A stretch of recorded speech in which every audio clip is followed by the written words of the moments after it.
a pedir al amado Pastor Santos Delgado que leamos Zacarías capítulo 7 del versículo 8 al versículo 13. Estamos transmitiendo esta enseñanza desde la congregación Primicias Ministry aquí en Hialeah Gardens.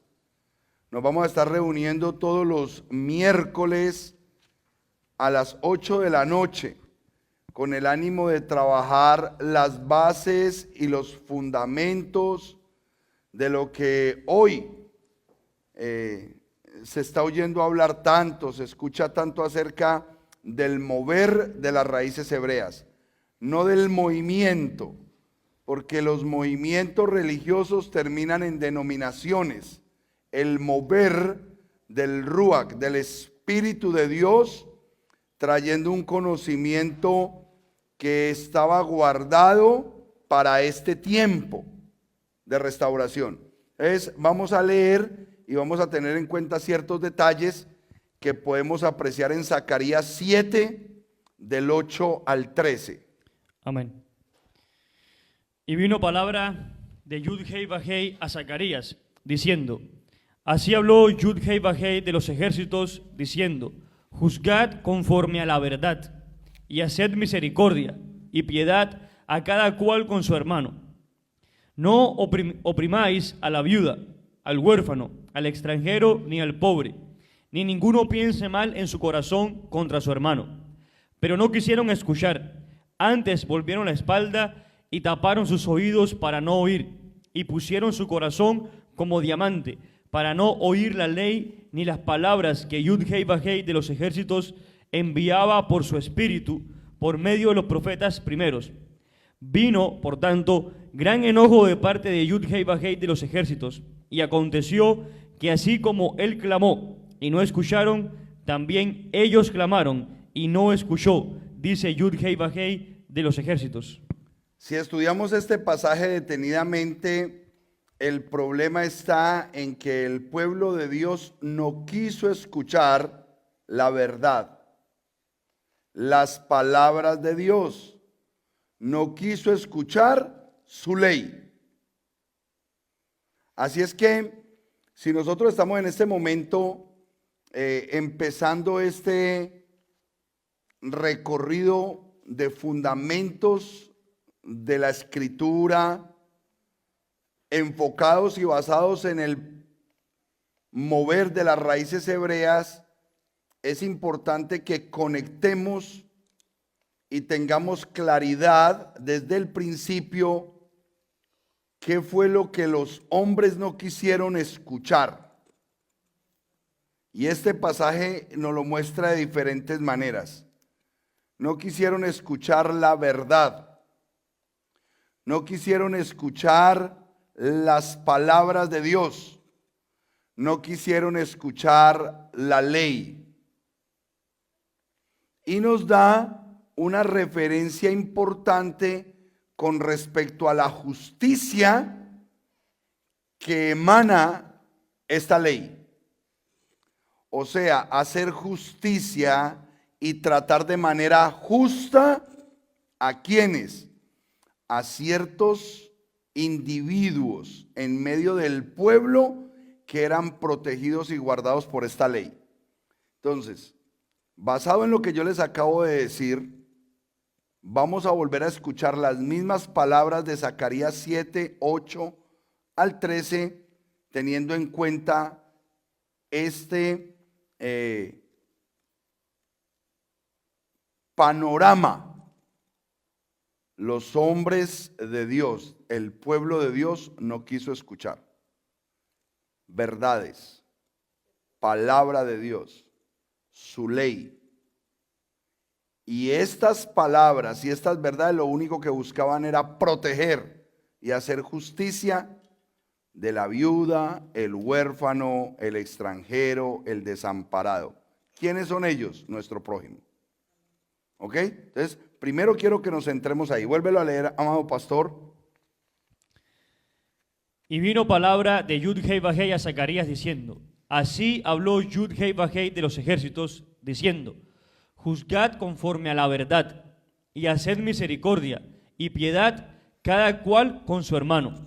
No oprimáis a la viuda, al huérfano, al extranjero, ni al pobre, ni ninguno piense mal en su corazón contra su hermano.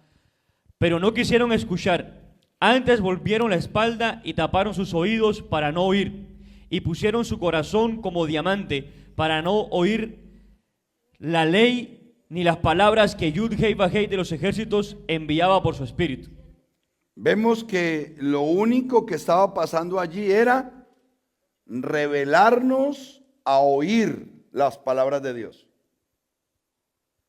Ese ha sido el común denominador durante todos los procesos de desobediencia del pueblo de Dios: no querer escuchar la palabra de Dios, ser rebeldes a la verdad, no poner cuidado especial a la ley de Dios, que como único propósito tenía que cuidar y proteger. Y el pasaje nombra a quienes, a los más vulnerables. Porque si yo tengo una sociedad donde se cuida, se protege y se ayuda al más vulnerable, por lo tanto los otros también. Entonces por eso expresa a la viuda, al huérfano, al desamparado, al extranjero, porque allí hay un foco de justicia, de piedad, de misericordia con los más desamparados. El resto se cae de su propio peso saber que si lo hacemos con los más vulnerables, cuanto más con los que de manera digna se puede tratar al prójimo.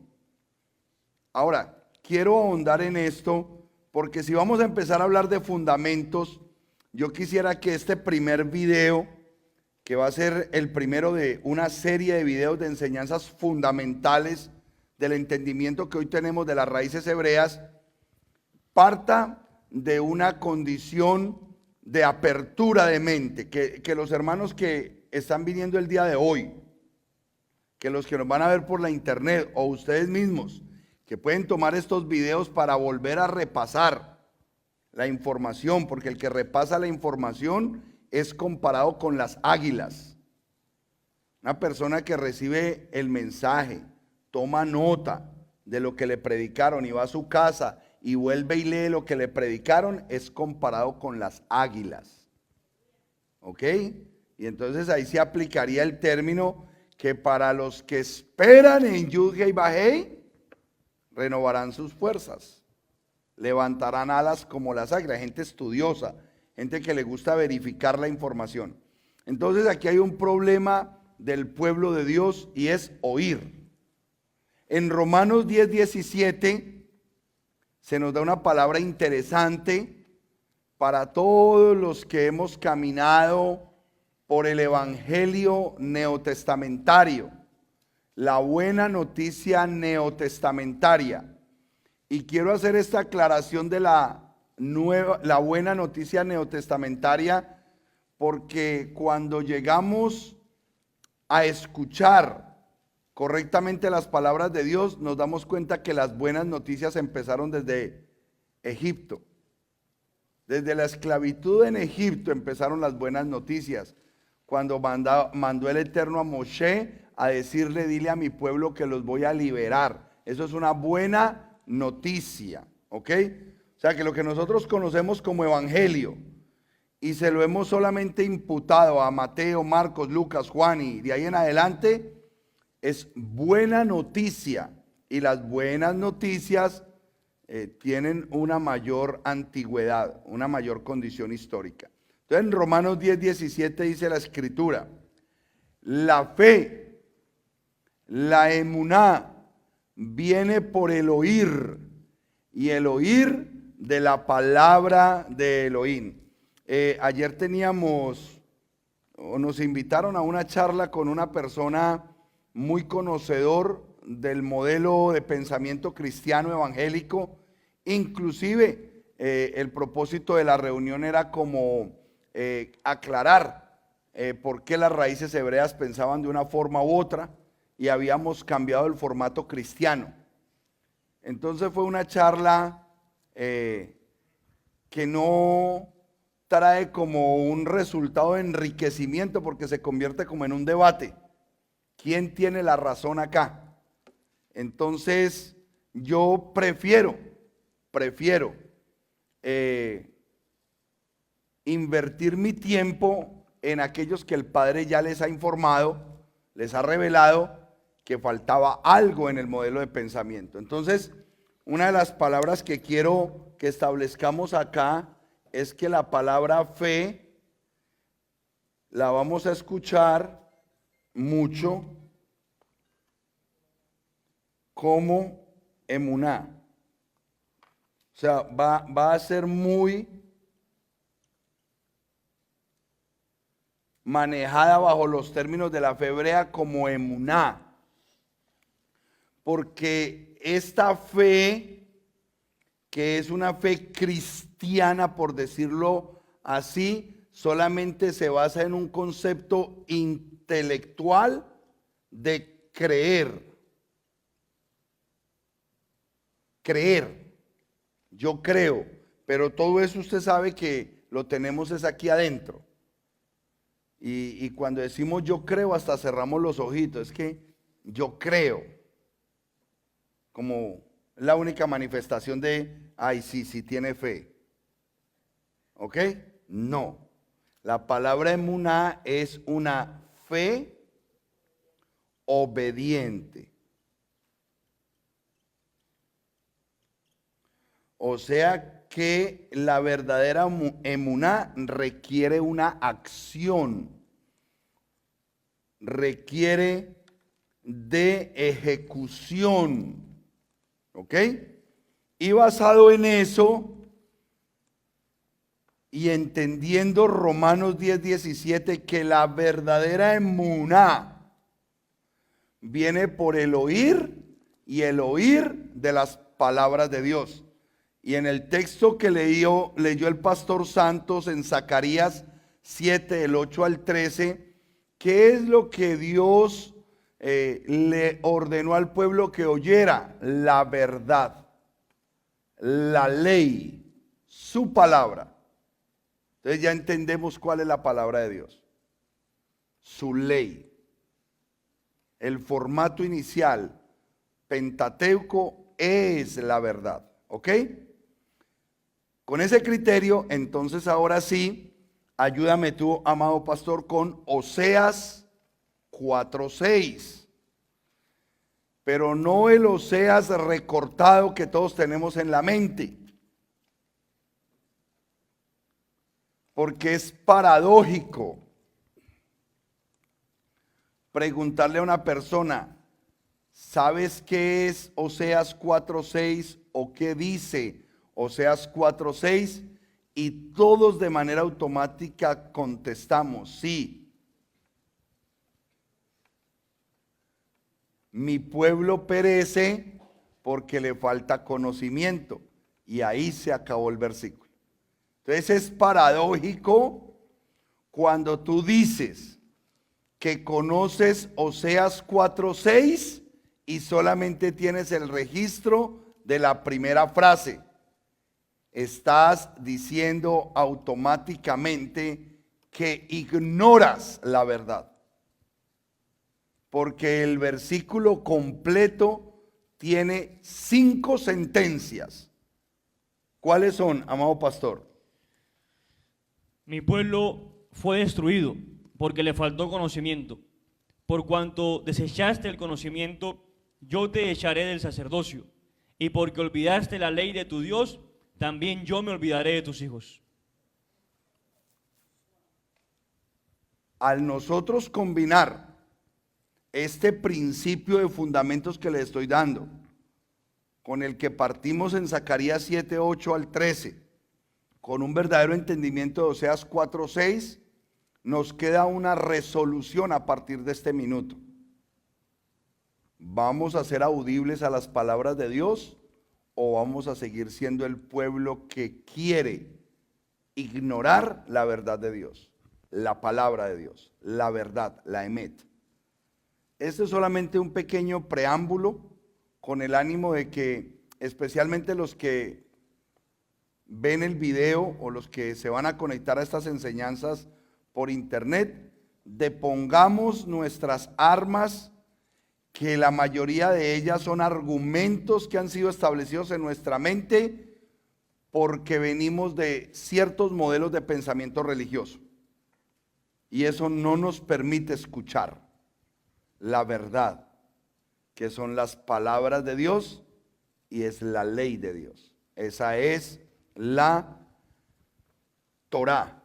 Entonces, una de las características más importantes que tiene el mover de las raíces hebreas es que regresamos como pueblo a la Torá. Volvemos a los mandamientos de Dios.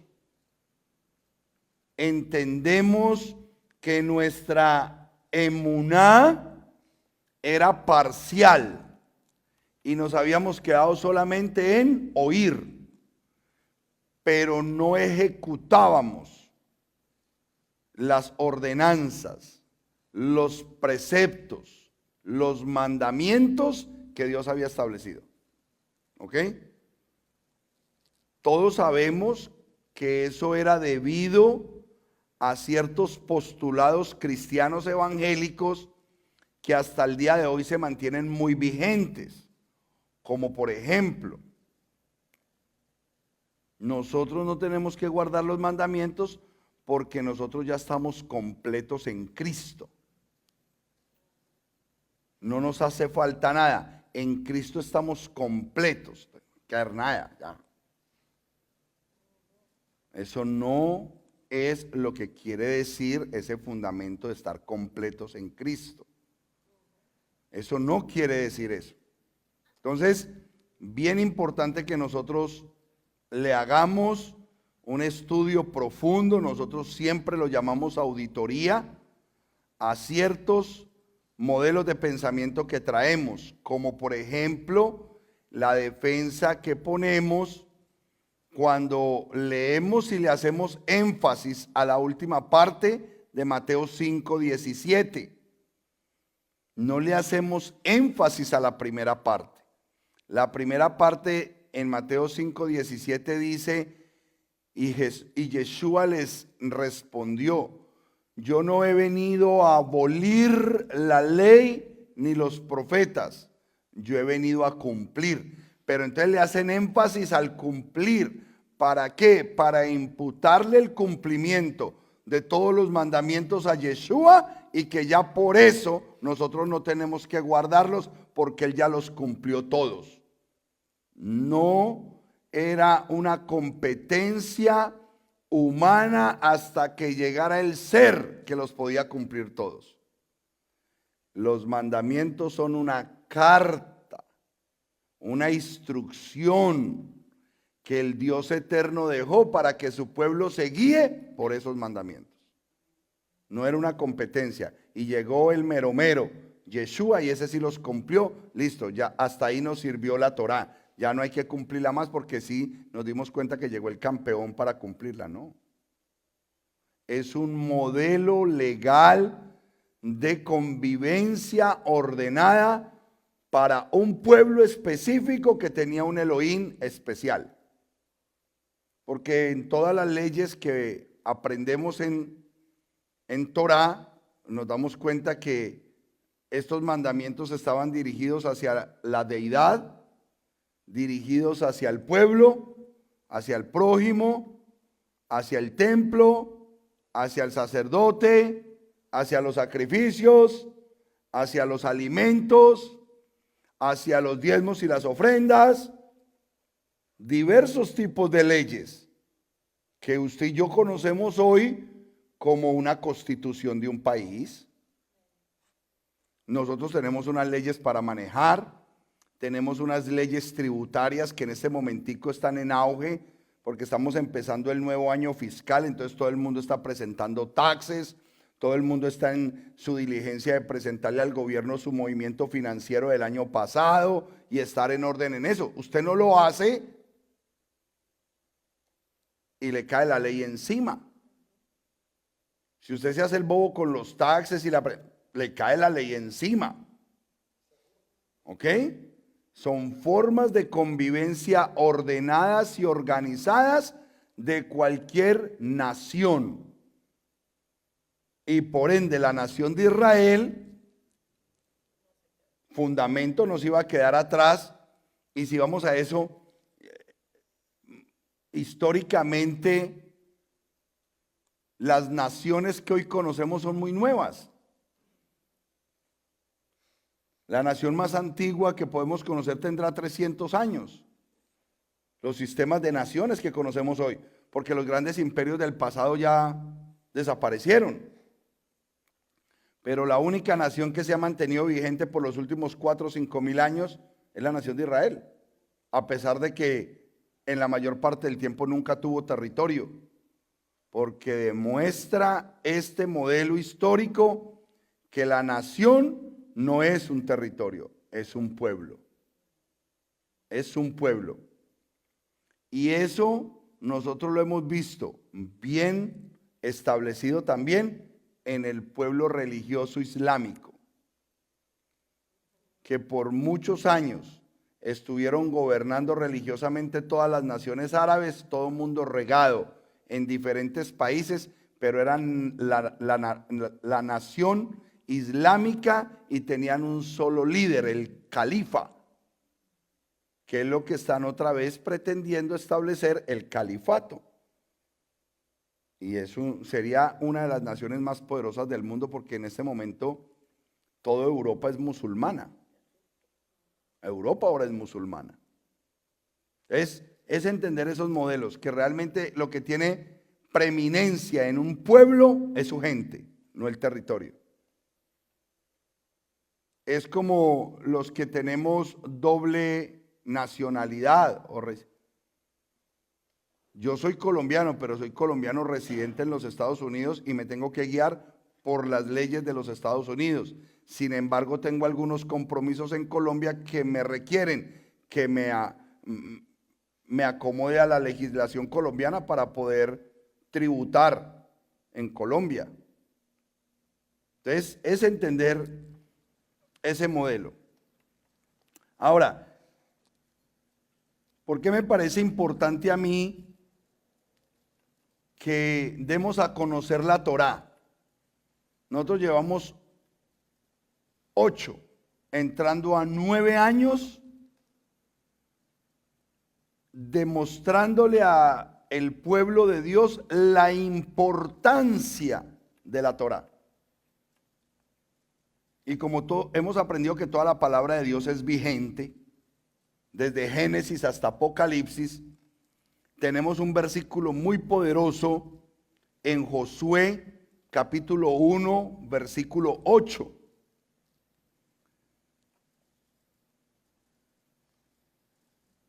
Si guardas este libro de la ley en tus labios y meditas en él día y noche, para tener cuidado de actuar, diga conmigo, emuná, actuar conforme a todo lo escrito en él, entonces tus empresas prosperarán y tú tendrás éxito. Muchas veces hemos hecho el ejercicio físico. ¿Dónde está ese pasaje? Es el primer capítulo después de la Torá. Después de Génesis, Éxodo, Levítico, Número y Deuteronomio, la Torá, el capítulo que sigue es ese, Josué capítulo 1. Y allí te está diciendo, este libro no se aparte de tu boca. ¿Cuál? El único que estaba escrito, el anterior, el Pentateuco. Voy a utilizar en primera instancia y por las primeras semanas, o vamos a utilizar las palabras que al pueblo cristiano le son comunes. Pentateuco, Génesis, Éxodo, Levítico, Número, Deuteronomio. Los nombres que usted conoce, para que no vea que las raíces hebreas es algo muy extraño o muy judío. No, es el mismo documento que usted en este momento debe manejar con la destreza que un hombre de Dios, una mujer de Dios que lleva muchos años en la escritura, debe hacerlo. Si no estoy mal, está escrito eso en 2 de Timoteo 2:15. Voy a ponerlo acá al ladito porque esto me va a seguir sirviendo de herramienta a mí. 2 de Timoteo 2:15, ¿qué dice, amados santos? Procura con diligencia presentarte ante Elohim, ante Dios, aprobado como obrero que no tiene de qué avergonzarse, que usa bien la palabra de la verdad. O sea que si nosotros hemos decidido vivir por el libro llamado Biblia, y esa es nuestra guía, procura presentarte ante Elohim como siervo aprobado, que no tiene de qué avergonzarse, sino que traza correctamente la palabra de la verdad, palabra de Dios, su ley. Lo leímos en Zacarías 7, del 8 al 13. Entonces estas son palabras sinónimas en el texto. Es el mismo patrón de información. La verdad, las palabras de Dios, la ley, la Torá. Es lo mismo. Es lo mismo. ¿Ok? Eso es importante que nosotros lo clarifiquemos en nuestra mente. ¿Qué dice Deuteronomio 4:6? Por lo tanto, obsérvenlos y háganlos, porque entonces todos los pueblos los verán como entendidos, sabios. Cuando ellos oigan todas estas leyes, ellos dirán: esta gran nación de cierto es un pueblo sabio y con entendimiento. Deuteronomio 4:6 tiene como propósito hacernos sabios y entendidos, conocedores de la verdad, con un peso, fundamento, entendimiento mucho mayor que si nos quedamos en el nivel de fe mística. No quiero decir que el creer no sea importante como modelo de entendimiento místico. Yo creo, pero ese yo creo toma un peso de relevancia y de cumplimiento cuando yo obedezco. Es decir, si yo obedezco, entonces cuando yo creo, tengo mayores posibilidades de que se dé. Pero si yo no hago el mérito de obediencia a las palabras de Dios, no tiene por qué haber resultado de bendición en lo que yo creo. ¿Me siguen? ¿Estoy siendo claro? Yo lo primero que tengo que hacer es ser congruente con mi fe, por cuanto entiendo las palabras de Dios y dispuse mi corazón para escucharlas, y porque entendí que ese escuchar no es solamente para que almacene en el cerebro, sino para que lo que yo escuche así lo ejecute y lo haga. Por cuanto soy un pueblo obediente a Dios, entonces la respuesta de bendición del Padre va a presentar aquello que me completa, aquello que me sana, aquello que me libera, aquello que me restaura, aquello que me bendice.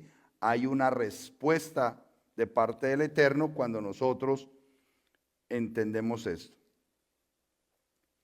Dos puntos importantes que siempre me gusta darlo al principio del trabajo fundamental de la Torá, o cuando estamos empezando a enseñar las bases y los fundamentos de la Torá, es Hechos 17:29 y Primera de Corintios 4:6 como herramientas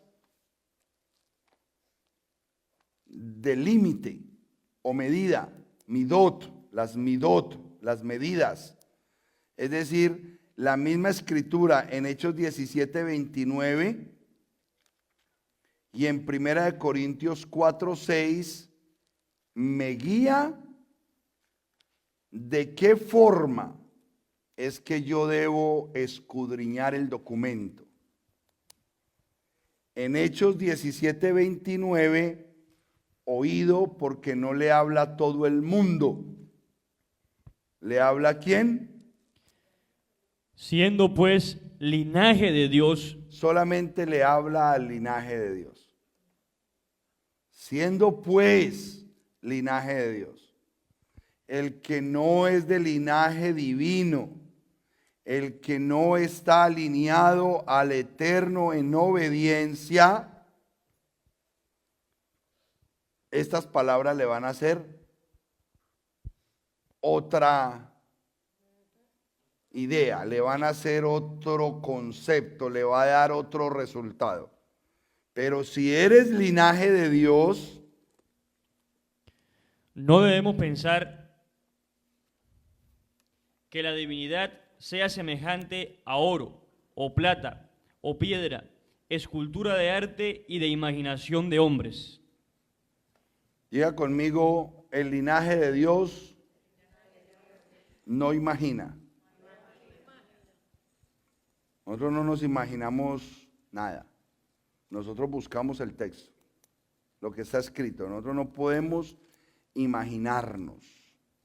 Y esto nos lo acaba de respaldar 1 Corintios 4:6. 1 Corintios 4:6, entonces nos dice, ¿por qué no es sano a la hora de estudiar la Biblia usar la imaginación? 1 Corintios 4:6. Pero esto, hermanos, lo he presentado como ejemplo en mí y en Apolos por amor de vosotros, para que en nosotros aprendáis a no pensar más de lo que está escrito, no sea ¿A no pensar qué? más de lo que está escrito. No pensar más allá de lo que está escrito. Entonces, yo no me imagino nada, no paso por encima de lo que está escrito, entonces estoy estudiando en el límite correcto de guiarme solamente por los versículos de la Escritura. Eso es muy sano. El yo tener estos dos versículos claros en mi mente o el límite que cada uno de ellos me da, me va a dar mucha tranquilidad a la hora de yo estudiar la Escritura. Y pastor, una cosa ahí también bien interesante, a esos dos límites, o sea, cuando nosotros estudiamos para esos dos límites, no usamos la imaginación, ya que la imaginación es la suposición de lo que no se conoce. Es decir, cuando uno lee un versículo y no lo entiende, muchas veces quiere decir, yo me imagino que significa esto. Entonces ya caemos en el error, porque lo único que interpreta la Escritura es la misma Escritura. Cuando se lee un versículo que no se entiende, hay que decir, me falta por leer otro versículo que me va a explicar esto. Y la otra parte es no pasar más allá de lo que está escrito. Muchas personas piensan que en Génesis capítulo 1, versos 26 y 27, cuando Dios crea al hombre y dice, hagamos, muchos pasan más allá de la Escritura, usa su imaginación humana y dicen de que Dios le está hablando a otra cosa fuera de él, a otro Dios delante de él. Entonces pasan a la Escritura. Entonces cuando vivimos bajo esos dos límites, no imaginación y no pasar más allá de lo que está escrito, lo que queda en el medio hay que sumarle el Salmo 119, versículo 160, que dice, la suma de tu palabra es verdad.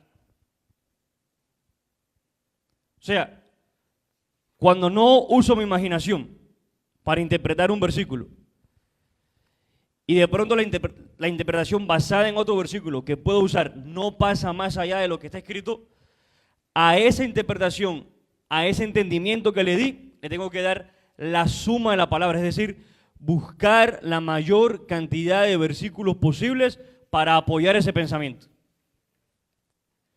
Si un pensamiento lo apoyo en un versículo, no está 100% correcto. Aquí tengo otro marcador. Es que este es permanente.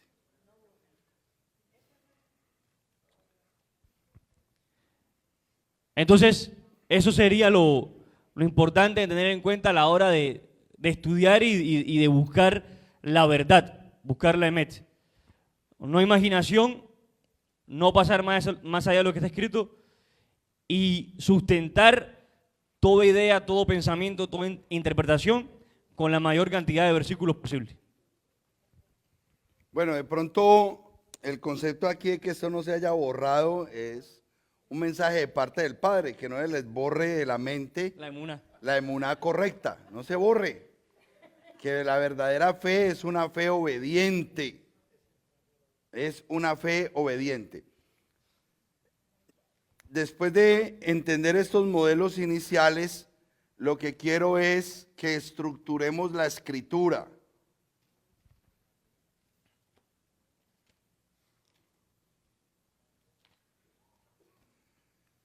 Que nosotros entendamos qué es la escritura.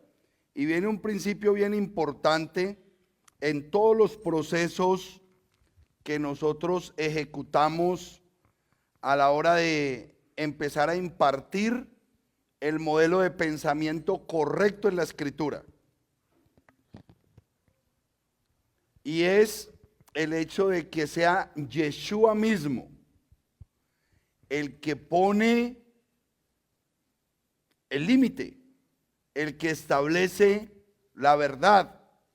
Yeshua mismo fue el que lo estableció.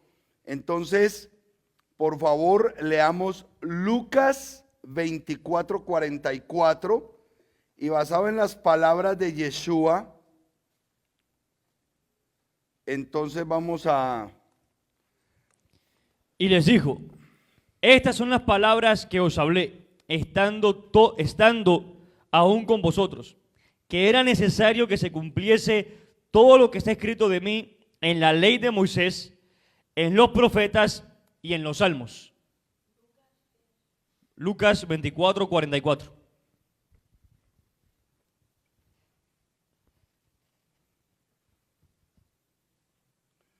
Muy importante que nosotros validemos lo que Yeshua acaba de informar en Lucas 24:44.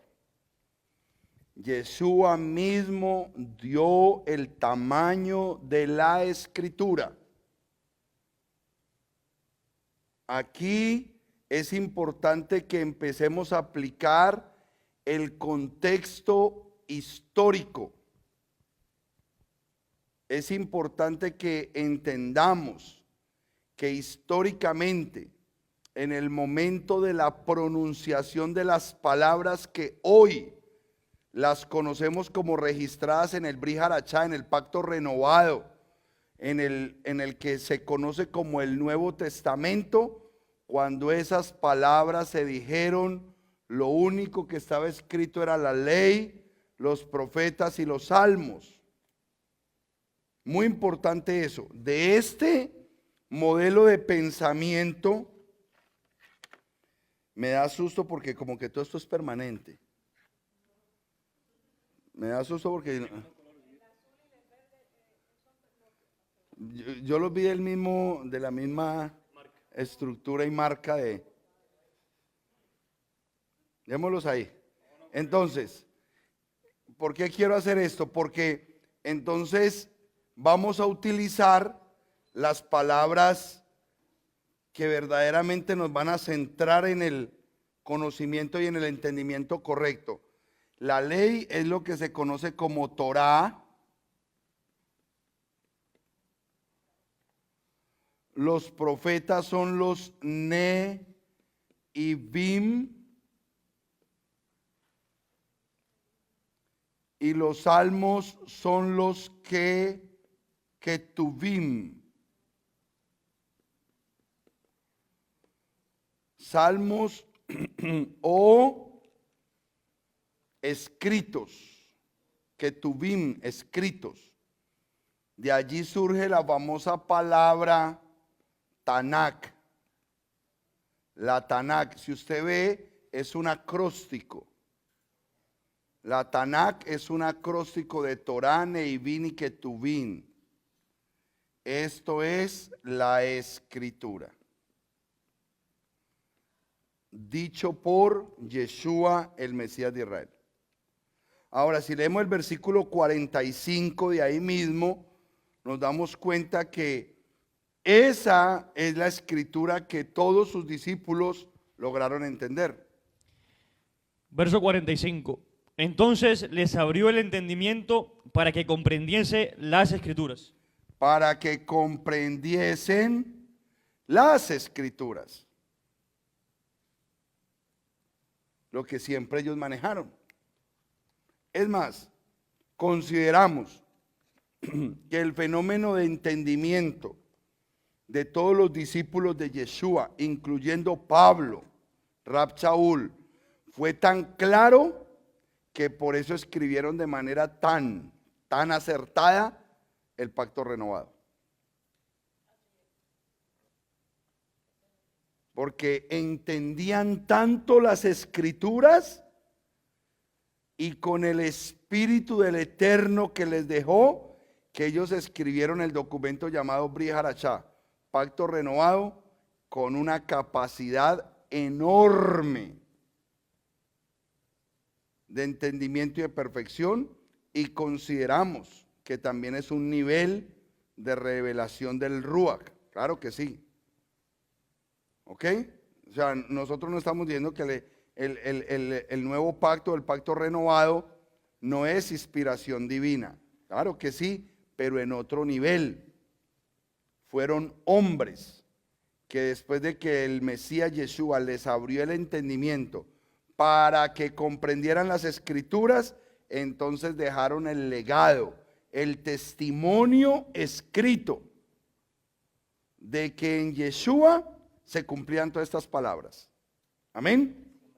Otra cosa importante es que nunca el Brit Hadashah refutó o cambió o alteró o fue algo nuevo que trajeron los discípulos. Muy buena la aclaración, amada pastora, porque en el modelo de estudio que uno va llegando a tener acerca de la escritura, hay hermanos que llegan a pensar que entonces el Brit Hadashah no es correcto, que la información es errada y renuncian al Brit Hadashah y con ello renuncian al Mesías.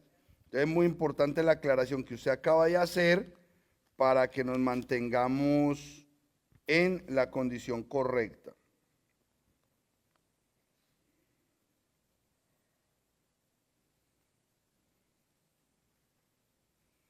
Hay un versículo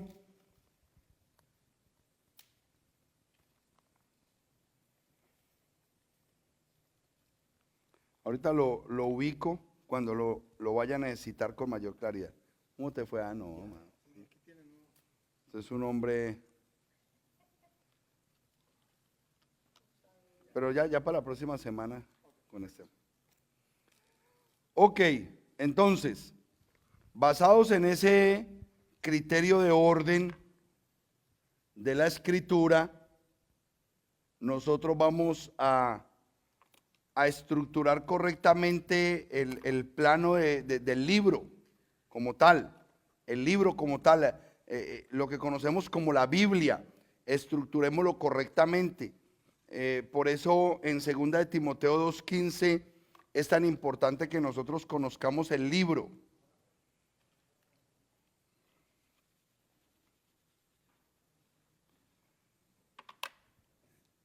Aquí en los Ketuvim, que son los escritos, nosotros podemos también poner el pacto renovado, lo que conocemos como Nuevo Testamento.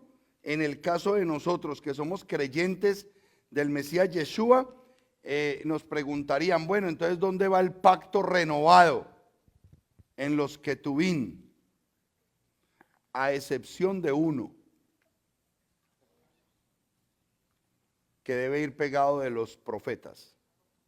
Apocalipsis. Muy bien.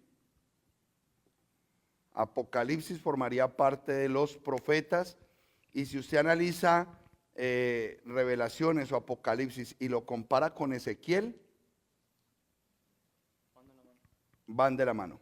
Excelente. Van de la mano, esa es la palabra. Y algo ahí también importante, que nosotros estamos acostumbrados a ver dos libros, el Antiguo Testamento y el Nuevo Testamento. Y es importante saber de que uno de los errores más grandes que se ha hecho en la Biblia, en la Escritura, es haber puesto esa hoja que se llama Nuevo Testamento. Eso no es parte de la Biblia, es un solo libro. No son dos libros diferentes. Por eso el pacto renovado se añade a la parte de Ketubim, porque sigue formando parte de esos escritos, de esa historia del pueblo de Israel. No son dos libros diferentes. Si tenemos dos libros distintos, esto nos lleva a tener Dos pueblos distintos. y dos historias distintas. Mire lo que pasa con dos partes del libro distintas. Dos historias distintas y dos pueblos distintos. Y dos dioses distintos, porque muchos decían de que el Dios del Antiguo Testamento era malo y el Dios ahora es bueno. ¿Es lo delicado de eso? En nuestra mente, yo no sé si usted ha visto cuando usted deja derramar agua en una superficie y usted va viendo por dónde se va el agüita. Usted va viendo. Pues de la misma manera son nuestros pensamientos. De acuerdo a cómo tengamos las rayas cerebrales marcadas por ciertos entendimientos, por ahí se va la deducción. Mire todo lo que da el que yo apruebe que el documento tiene dos partes. Nos lleva a pensar que es para dos pueblos, para dos historias, dos dioses, es más, dos resultados, porque cuando se habla de los mandamientos es para los judíos, pero cuando se habla de las bendiciones son para los cristianos. No tiene sentido tampoco. Un negocio redondo. Negocio redondo. Otros cumplen y yo me gano las bendiciones. Es más, eso no es real. Porque si analizamos el pueblo como pueblo, hay una gran bendición sobre el pueblo judío. ¿Y es por qué? Porque son observantes, porque son guardadores de las palabras de la Torá. Entonces, en el modelo de conocimiento tenemos la Torá,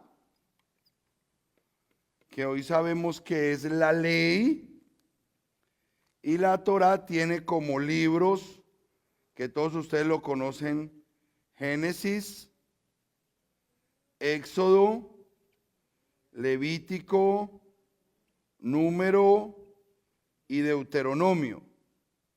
¿Ok? Pero que la palabra correcta, que es bueno que ustedes la vayan familiarizándose con ella, es Bereshit, que significa en el principio. Éxodo, la palabra correcta es Shemot, los nombres. Shemot, los nombres. No tiene nada que ver con Éxodo. Nada que ver. Levítico, Vaikra y llamó. Números, Bamidbar,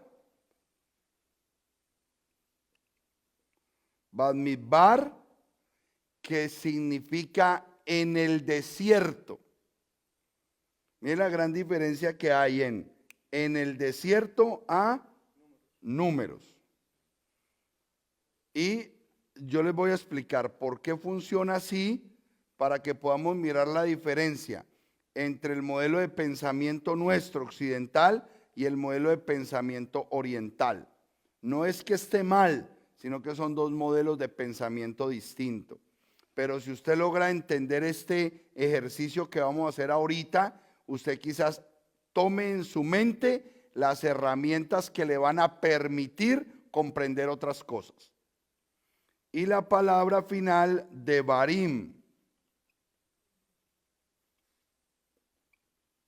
Las palabras, devarim, davar, las palabras. Ahora, ¿qué es lo que quiero enfatizar en esto?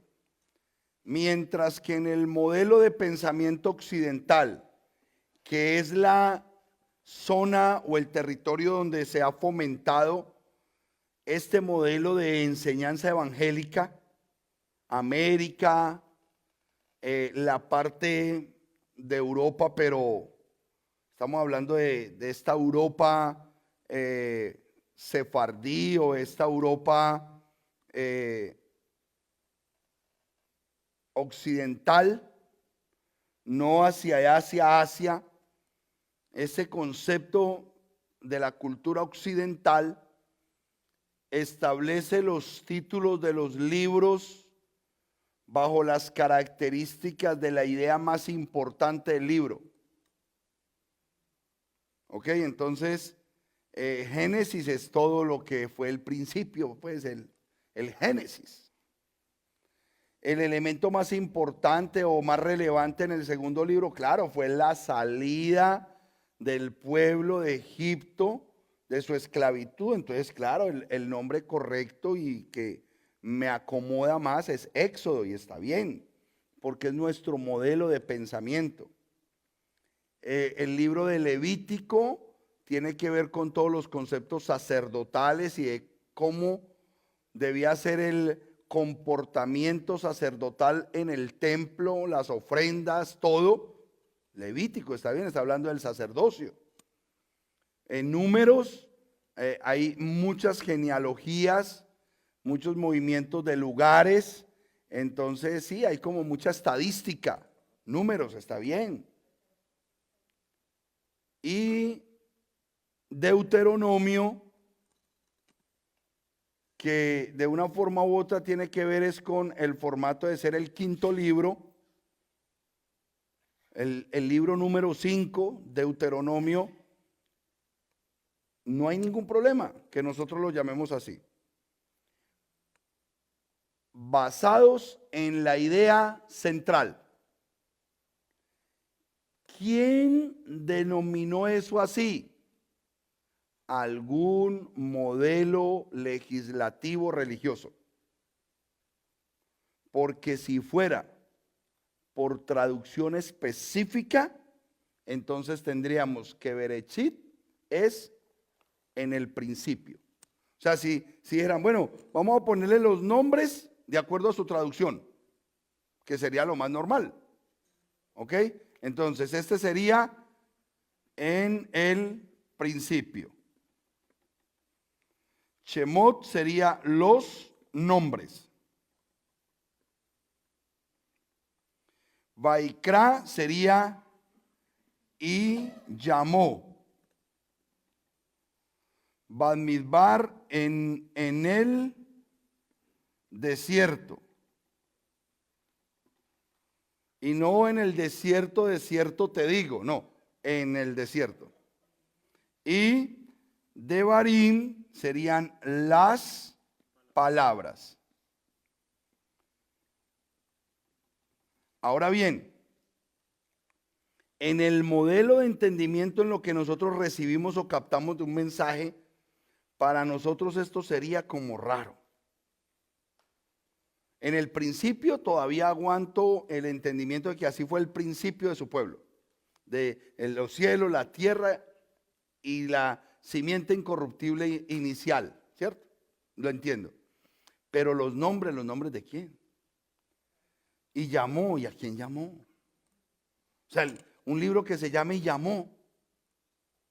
Nosotros acostumbrados a café con aroma de mujer, a ese tipo de libros así como El Chapo Guzmán. El coronel no tiene quien le escriba.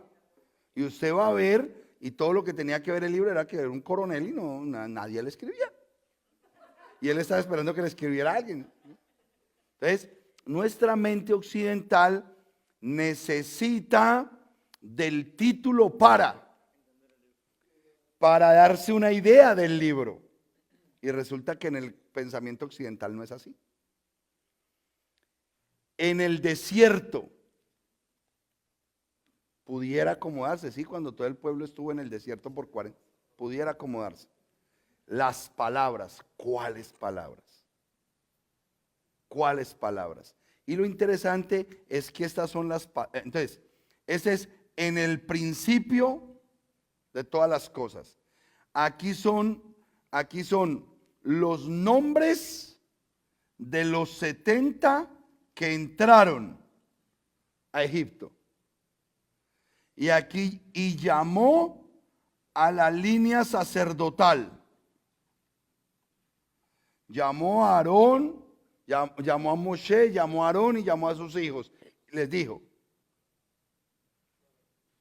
en el desierto organizó todo lo que tenía que suceder allá. Y estas son las palabras de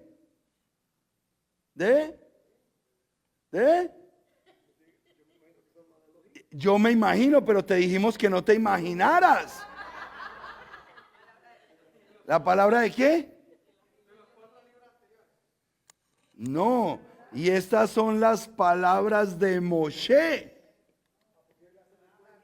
Porque es el recuento, la segunda ley que llaman.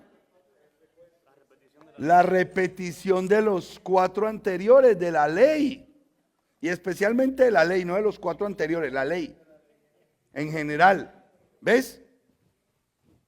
Con esto, ¿dónde quiero que radique el entendimiento? En que en la cultura bíblica, especialmente, el título de una sección lo adoptaban de la palabra más importante de la primera frase.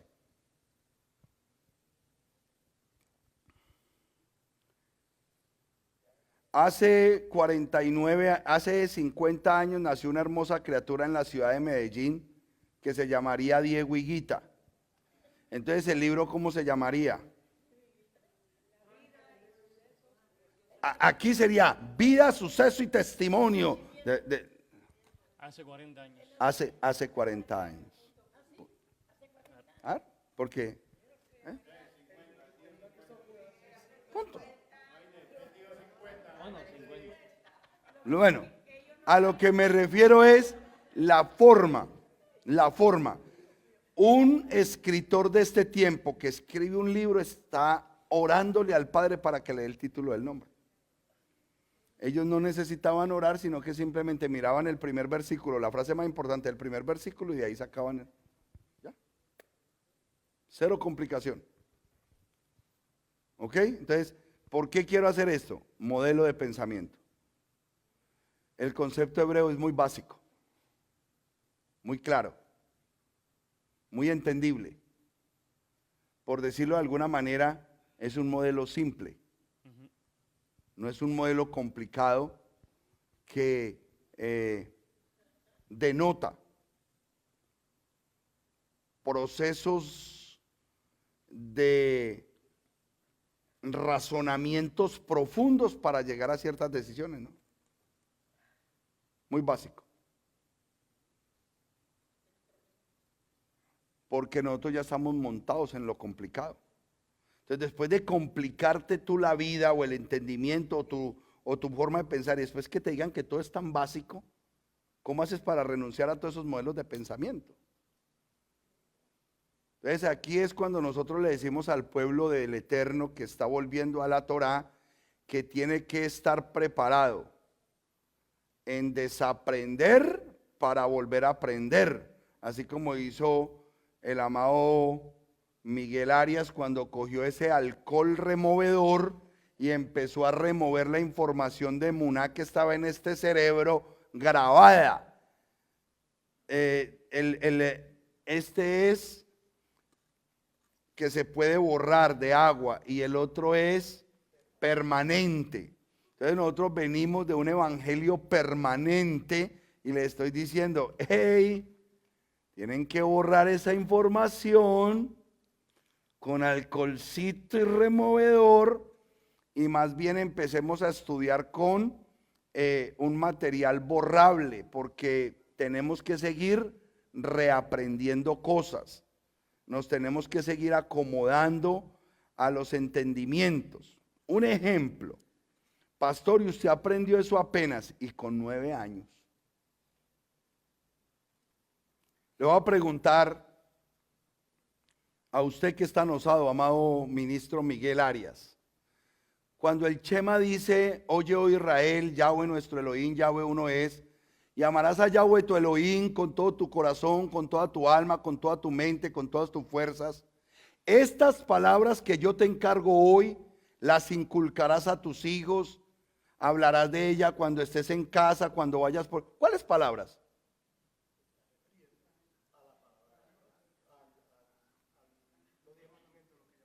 ¿Y por qué llegas a ese razonamiento? ¿Cuáles? Pero ¿por qué llegas a ese razonamiento? O sea, yo lo entendí así, claro. ¿Cuáles palabras? Todas estas palabras de la Torá, porque lo asocié con Josué 1:8. Para poner un ejemplo, y este libro reposará en tus labios día y noche. ¿Cuál? Toda la Torá. Pero si usted hace un análisis contextual, ¿dónde está el Shema? El Shema está en Deuteronomio 6. ¿Y qué pasa en el capítulo anterior? Deuteronomio 5. Los 10 mandamientos. Entonces lo que está diciendo es que cuando usted a sus hijos le va a enseñar los 10 mandamientos constantemente. Le va a hablar de los 10 mandamientos. Y claro que eso amplía a todas las leyes que podemos entender, pero básicamente tú le repites a tus hijos en todo lugar, en todo momento. Bueno, ¿cuál es el primer mandamiento? ¿Cuál es el segundo mandamiento, mijo? ¿Qué entiendes tú por el tercer mandamiento? Y así. Y día y noche es una charla con él acerca de los 10 mandamientos. Pastor, yo hago otra cosa, que esos 10 mandamientos se tienen que estar constantemente, perdón, esos 10 mandamientos se tienen que estar constantemente, tienen que hablarse constantemente porque se van a presentar situaciones donde un niño puede mentir, se van a presentar situaciones donde un niño puede robar y así sucesivamente. Y va más allá de eso, ¿sabes por qué? Porque si un niño crece entendiendo que todos los días se tienen que hablar de las leyes de Dios, es un niño que aprende a crecer bajo los mantos de autoridad.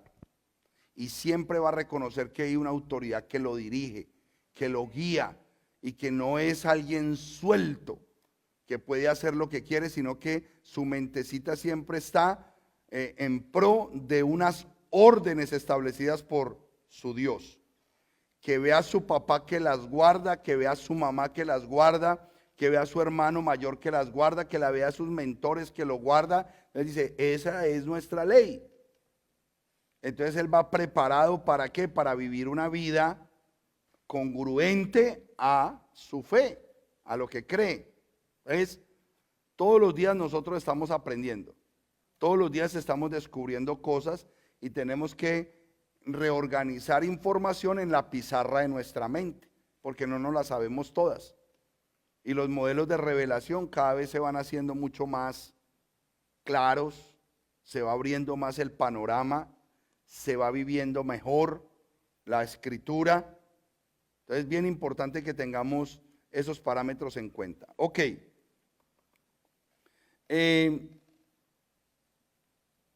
Nosotros utilizamos una frase que no es por querer demeritar lo que teníamos, y es la famosa frase mal traducido como, mal traducido.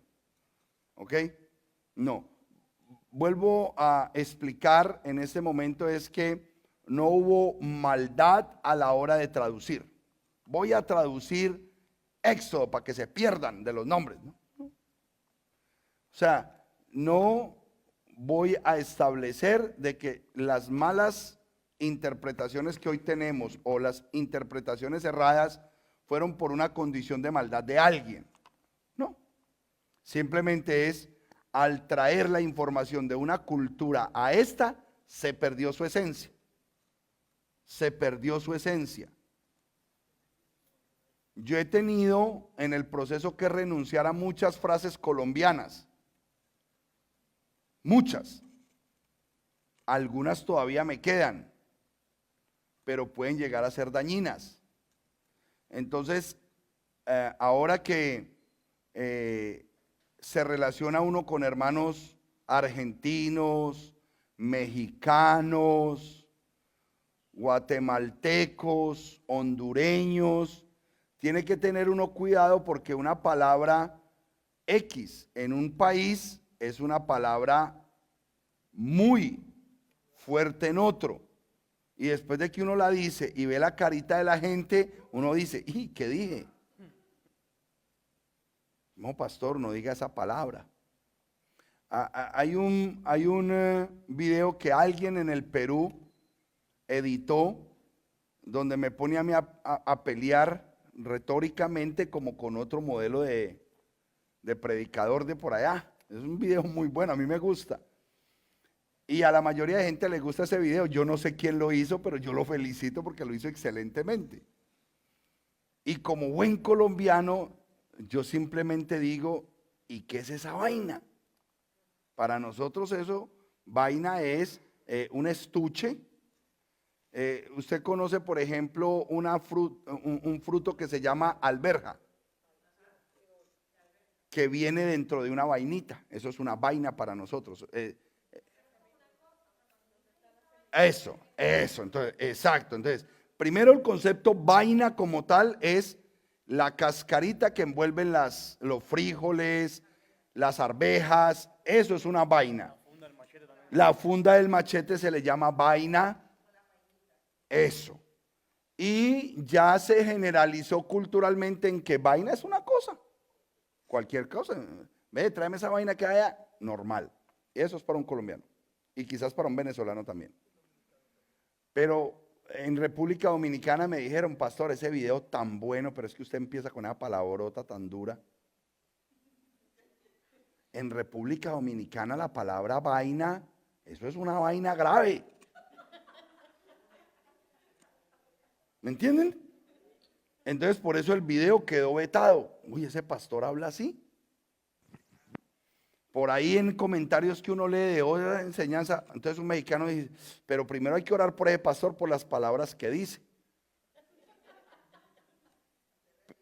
Liberación, porque habla así, no, es la jerga en la que yo crecí, pero para nosotros es normal. Nosotros tiene otro significado. Entonces, todo este modelo de lo que yo le estoy presentando ahorita tendría que ser analizado bajo la perspectiva en la que fue dada, al pueblo que fue dado, en la época en que fue dada y bajo las circunstancias en que fueron dadas. Son casos bien especiales. Son situaciones en las cuales usted solamente puede entenderlas si le pueden hacer un mayor énfasis o un preámbulo interesante a los comentarios. Cuando estuve en Israel, tuve el privilegio de estar en la fortaleza de Masada. Pastor, ¿usted subió a Masada? La meseta así en la montaña en mitad del desierto de Judea, donde este Herodes tetrarca construyó tremenda fortaleza. Es una construcción impresionante en una meseta, pero eso es relativamente era inexpugnable. Masada, fuerte. Y cuando tú llegas a la parte de atrás de Masada, entonces el guía te muestra cómo fue que se lograron tomar Masada. Y empezaron a hacer una plataforma de arena por detrás para que subieran. Pero ¿quiénes se habían parapetado allí adentro? ¿Quiénes se habían quedado adentro? Un grupo de judíos que desde allí se protegían, no protegían el lugar, porque el lugar, pues, al fin y al cabo, un terreno desértico, pero en una montaña encaramado, pero allá se estaban resguardando, era un lugar de seguridad para ellos. Entonces estos hombres que estaban allí custodiándose, cuidándose, resguardándose, ven que el terraplán va para arriba. Entonces ellos tienen armas para pelear. Pero resulta que los que iban a hacer la toma del lugar tiraron primero a sus hermanos judíos adelante. O sea que ellos tenían que tomar una decisión de matar primero a sus hermanos. O sea que iban a gastar todo su armamento contra sus propios hermanos. El ejército romano hizo esa estrategia. Y les tocó ir en contra de la Torá y defenderse de sus propios hermanos porque fueron obligados a que subieran ellos adelante primero. Y cuando están adentro, los que ya quedan sin armamento entran en una lucha interna para tomar una decisión.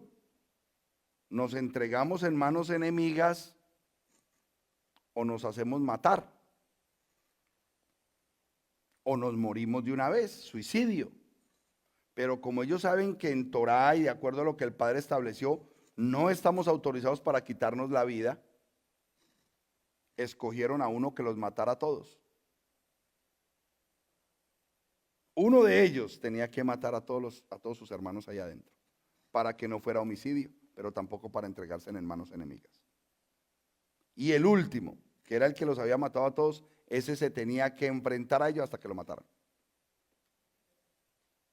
para no cometer suicidio.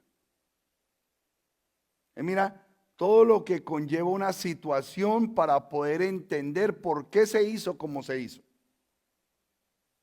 ¿Qué parámetros o qué condiciones envolvían un evento bíblico, histórico, con relación al pueblo de Dios para poder tener el juicio correcto? Porque cualquiera puede decir, y todos se suicidaron. No, no fue bajo suicidio. Porque organizaron las cosas de tal manera que el suicidio no se dio. Los mató un hermano. Son todas esas cosas que debemos poner sobre la mesa a la hora de hacer un análisis bíblico, un análisis histórico, y que ahora pues tenemos mucho más recursos que solamente el modelo textual o contextual de la escritura para aprender. Entonces, en estos modelos vamos a utilizar mucho la ayuda idiomática, y para esto no se necesita saber hebreo. Se necesita conocer las herramientas en internet que me permiten a mí entender el texto desde la perspectiva hebrea y cuáles son las palabras que estaban utilizándose en el hebreo, qué significa esa palabra en el hebreo o qué connotación tiene la frase bajo la cultura hebrea. Y créanme que cambia muchísimo, muchísimo. Grandes columnas de fe que teníamos hasta el día de hoy pensando que eran correctas. Muchas. Y ese es uno de los parámetros que las raíces hebreas traen en este momento, y es el hacer una auditoría a nuestros modelos de fe y de pensamiento. En estos 9 años que llevamos no se ha podido ni ha aparecido ningún erudito a nivel mundial que pudiera refutar esta información. No tienen cómo refutarla, porque esto es una aproximación gloriosa que el Espíritu del Eterno está trayendo para acabar de pulir a su remanente.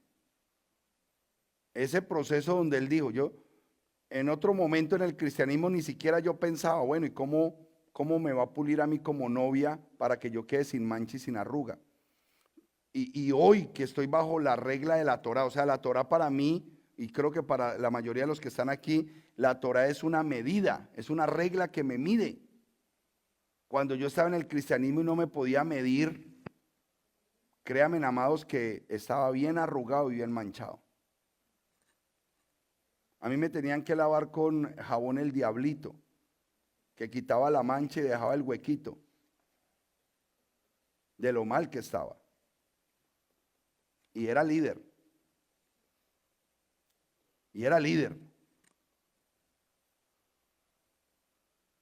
Y y un líder hundido en pornografía y masturbación.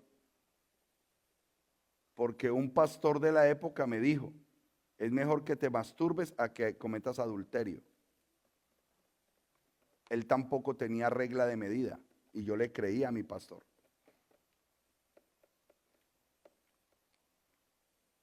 Entonces es bien importante que sepamos que lo que el Padre está haciendo en este tiempo y lo que Él quiere presentarnos a todos nosotros es una justa medida para el creyente, para el Hijo de Dios, para que mirando la medida se ajuste a la medida de Dios. Y es cumpliendo los mandamientos. Es una protección en el ámbito espiritual primeramente, en el ámbito emocional y en el ámbito físico. En Primera de Tesalonicenses 5:23 se nos dice, y que todo vuestro ser, espíritu, alma y cuerpo sea guardado irreprensible. ¿Y cómo puedo medir ese ser irreprensible? Tiene que haber una regla. Y la regla es la Torá. Ella me mide y me dice, no debo hacer esto, y yo lo estoy haciendo. Mire lo que me pasó esta mañana. Íbamos de afán con mi esposa, y mi esposa es tremenda porque como yo enseñé el lunes que el pueblo hebreo era muy honesto cuando el Padre les dio la Torá, ellos mismos se tenían que autotiquetear. Si ellos cometían una falta, ellos sabían que habían cometido esa falta y tenían que llevar esa ofrenda por ese error no era un policía que te ponía el ticket, cada ciudadano se ponía su propio ticket. Entonces íbamos de afán y yo estaba detrás de un camión gigantesco. Y yo calculé que si yo iba detrás del camión gigantesco y él estaba pasando en amarillo, a mí me iba a tocar en verde, pero yo no veía el semáforo, porque yo estaba detrás de un camión grande. Por lo tanto, yo iba a pelear eso y me dijo, sí, pero tú sabías que estaba en rojo. Sí, pero no lo veía. O sea, entonces vienen los modelos de excusa. ¿Ah? La excusa es una justificación. Y una persona que acostumbra a justificarse, o sea, que tiene una respuesta para todo, mostrando de que tiene la razón de hacerlo, pero se está justificando, camina bajo un espíritu de mentira.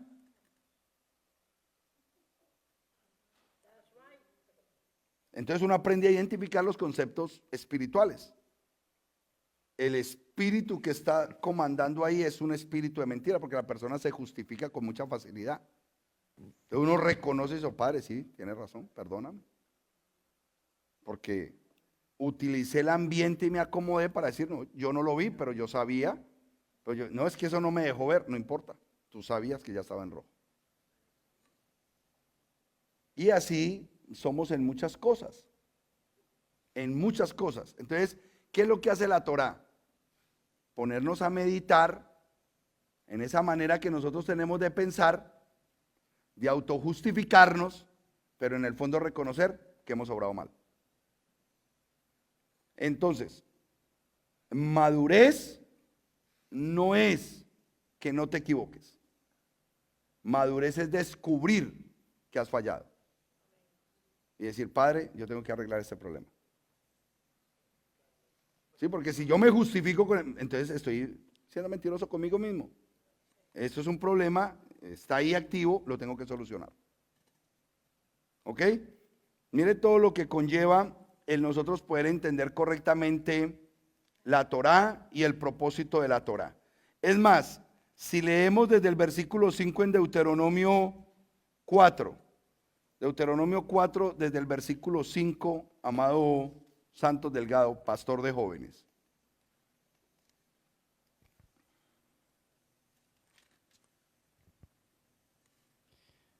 Deuteronomio 4:5. Mirad, yo os he enseñado estatutos y decretos, como Yud-Heh-Vah-Heh, mi Dios, me mandó, para que hagáis así en medio de la tierra en la cual entraréis para tomar posesión de ella. Entonces, el propósito, ¿cuál era de los mandamientos, los preceptos, los estatutos? Que actuáramos por ellos, que los pusiéramos por obra. Entonces, al el pueblo hacer esto, era calificado como un pueblo sabio, entendido, con un Dios grande, poderoso. ¿Quién o qué pueblo hay como este pueblo? ¿Es? Qué precioso es nosotros poder valorar la Torá bajo esa perspectiva. La palabra Torá, que la hemos conocido como ley, verdaderamente traduce instrucción. Torá no traduce ley. Vuelve a pasar el mismo fenómeno acá.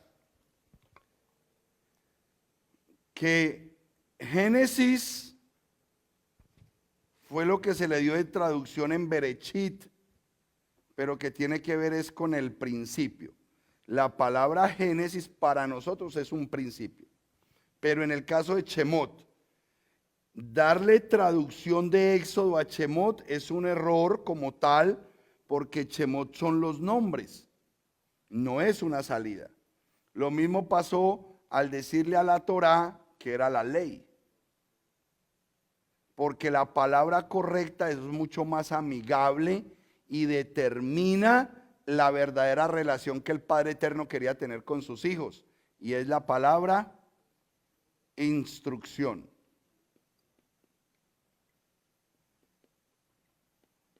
La verdadera connotación de los primeros 5 libros de las Escrituras son las instrucciones de Papá Dios para su pueblo, para sus hijos, para su linaje. La palabra instrucción es la concordancia 41-48.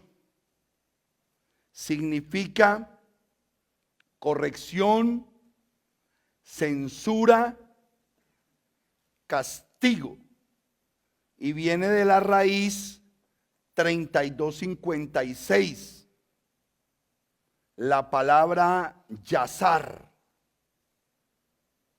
que significa instruir, azotar. La palabra azotar de pronto pudiera ser fuerte, pero es ese castigo de varita al que falla la instrucción, como nosotros debemos hacer con nuestros hijos. No es el azotar de los esclavos que nosotros hemos visto en televisión, no, simplemente la reprensión. Proverbios 3. Léelo, por favor. La palabra 8451 para Torá, que viene de la misma raíz 3384 yará, significa dirección y enseñanza legal. Dirección y enseñanza legal.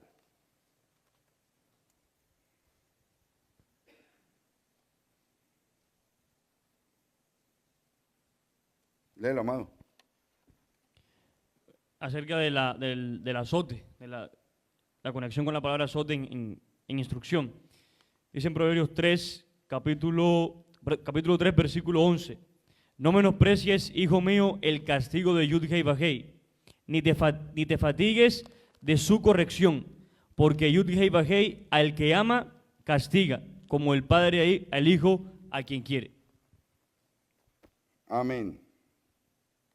En Mateo 22:40, por favor, amada pastora. Voy a hablar porque en este asunto de la corrección a los hijos, porque es que últimamente, desde hace unos años para acá, yo he visto que los niños hasta escogen el color de los muebles de la casa. O sea, los padres le han dado a los hijos tanta libertad que ya los hijos mandan a los padres. Los padres no tienen la autoridad para decirle al hijo, no, esto es lo que tú vas a hacer y esto es lo que se tiene que hacer. Entonces, los muchachos están malcriados, irrespetuosos, no saben seguir reglas ninguna. Menísimo Torá, porque la Torá le enseña a los padres que tienen que usar del azote. Sin embargo, con las leyes de que no se puede azotar un muchacho o que no se debe de hacer sufrir un muchacho. Entonces los padres no ejercen autoridad y lo que hay es un desastre actualmente en la generación que tenemos, ¿no? Una de las situaciones que pudiera sumarse al entender que la venida del Mesías está cerca, porque si eso lo vemos dentro del mismo pueblo de Dios, no queremos imaginarnos lo que pasa allá afuera donde no hay temor al Eterno. Y si hoy un padre o unos padres o la condición más general, que es una madre sola, porque relativamente todas las familias tienen esa condición de ser laceradas por el divorcio, entonces tendríamos que empezar a evaluar. Si es una mujer sola, es porque está sola. La mujer, los niños que crecen sin papá cerca engendran la semilla de la rebelión, porque el padre es el que trae disciplina. Y podrá ser muy buen muchacho, pero la semilla está engendrada, porque el que tiene que estar ahí parado al frente de ese muchacho y esa muchacha para ejercer disciplina es el varón. Si no está, así haga el mejor trabajo la mujer, la esposa, la madre del niño, eso ya está ahí metido. O si están los dos, tendríamos que analizar la cultura de los dos contrayentes, de los dos cónyuges, en el modelo intelectual, cultural, familiar, de crecimiento, cómo ese varón que tiene que dar disciplina creció, porque indiferente de la mujer que a uno le toque, el varón es el que trae la disciplina a la casa, incluyendo la de la mujer. Eso es algo que el padre le dio al varón por autoridad, pero eso ya se perdió. Ya se perdió. Ustedes saben que estamos bajo unos niveles de conceptos sociales igualitarios que no tienen nada que ver con la posición o la grandeza tanto del hombre como la mujer delante del Eterno, porque los dos son iguales delante del Eterno, sino las farsas que se han creado culturalmente de que la mujer está siendo avasallada, maltratada, y entonces se meten en toda esa dinámica y hoy la sociedad está patas arriba. Entonces, jóvenes o niños que crecen con esos modelos en las mismas pantallas donde las programaciones muestran de manera muy normal las familias totalmente tergiversadas, 2 mujeres, 2 hombres, 3 hombres como papás, unas cosas rarísimas. Entonces nuestros hijos están mirando todo eso. Estos son verdaderamente los tiempos que se hablaban de Noé. Estos son tiempos difíciles. Ahora, nosotros dentro de la casa del Eterno estamos tratando de restaurar el diseño familiar. Ese es nuestro trabajo. El diseño familiar y enseñarle a papá y a mamá cómo debe comportarse con sus hijos. Y ayudarle un poquito a papá y a mamá a que su hijo entienda el modelo, pero no es la responsabilidad del pastorado, porque un pastor puede tener influencia a través de una maestra de Torá o de Parachá en un niño 2 horas a la semana.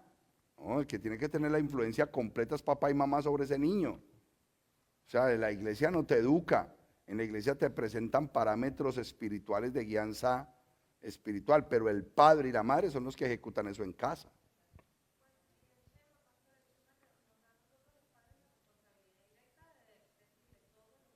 Claro.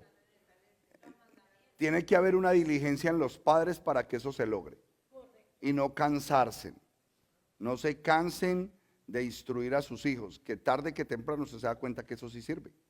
Y hay algo bien interesante ahí, que el mismo capítulo 1 de Proverbios apoya eso mismo que el pastor estaba diciendo ahora de la figura del papá y la figura de la mamá. Dice el versículo 8 de Proverbios 1. Oye, hijo mío, la instrucción de tu padre y no menosprecies la dirección de tu madre. O sea, el padre es el que da la instrucción y corrige y hace que se aplique esa instrucción, y la madre es la que da la dirección. Y es bien interesante que ese versículo está justo después de lo que dice el versículo 7, donde dice, el principio de la sabiduría es el temor a Yud-Hei-Vah-Hei. O sea, no se puede llegar al temor a Yud-Hei-Vah-Hei si no se aplicó lo que dice después. Oye la instrucción de tu padre y recibe la dirección de tu madre. Esos dos temas van cruzados incluso en los 10 mandamientos, las palabras que hay que repetir día tras día, porque después de que hablan los 3 primeros, que es yo soy Yahweh tu Elohim, no tendrás otros dioses ni te harás otras imágenes, y respetarás el nombre de Yahweh y no lo llevarás en vano. Luego de eso, que viene el Shabbat, que es la conexión entre los 3 primeros y los últimos mandamientos. Ese es, el Shabbat te dice, honra a tu padre y a tu madre. Y de ahí todos los mandamientos sociales. No mates, no mientas, no cometas adulterio, porque si no empieza por el honrar a padre y madre, en la sociedad va a ser un desastre. Definitivo. Correcto. Si no aprenden a respetar las autoridades más básicas, diarias que las tienen ahí, no van a respetar ninguna autoridad allá afuera. Y ahora menos cuando nosotros vemos las autoridades tan pésimas que hay afuera. Entonces, estamos en un nivel donde es muy difícil, donde la congregación de Israel debería adentrarse más como pueblo, mirar menos hacia afuera y aprender a convivir como familia espiritual aquí adentro de la comunidad, porque allá afuera no hay muy buen referente, ni siquiera las autoridades que comandan. Recuerden que ahorita uno no lo puede decir, pero las personas que antes eran de pronto una connotación antibíblica en su estilo de vida y que eran de una forma u otra relegados porque vivían contrario a la escritura, sobre todo en sus áreas sexuales, hoy vemos que son los gobernantes de estados, de países.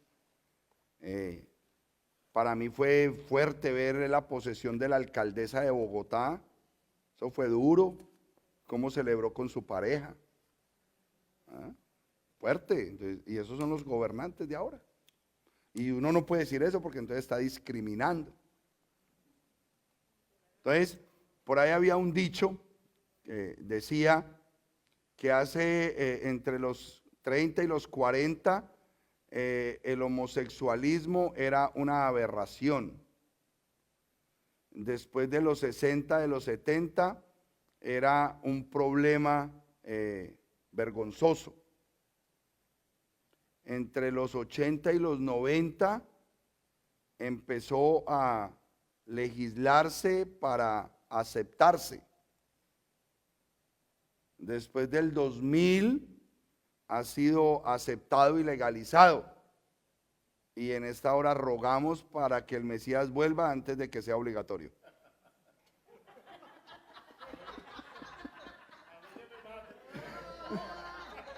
¿Sí? Usted ve que ahorita están llevando, ¿cómo es que llaman estos? Drag queen. A darles clases a los niños para que ellos sepan que usted puede ser lo que usted se quiere. Ah, sí, en el estado de Nueva York se le coloca como sexo X para que él decida más adelante qué es. Y eso sí lo dejan hacer. ¿Ah? Y eso sí lo dejan hacer. Ajá.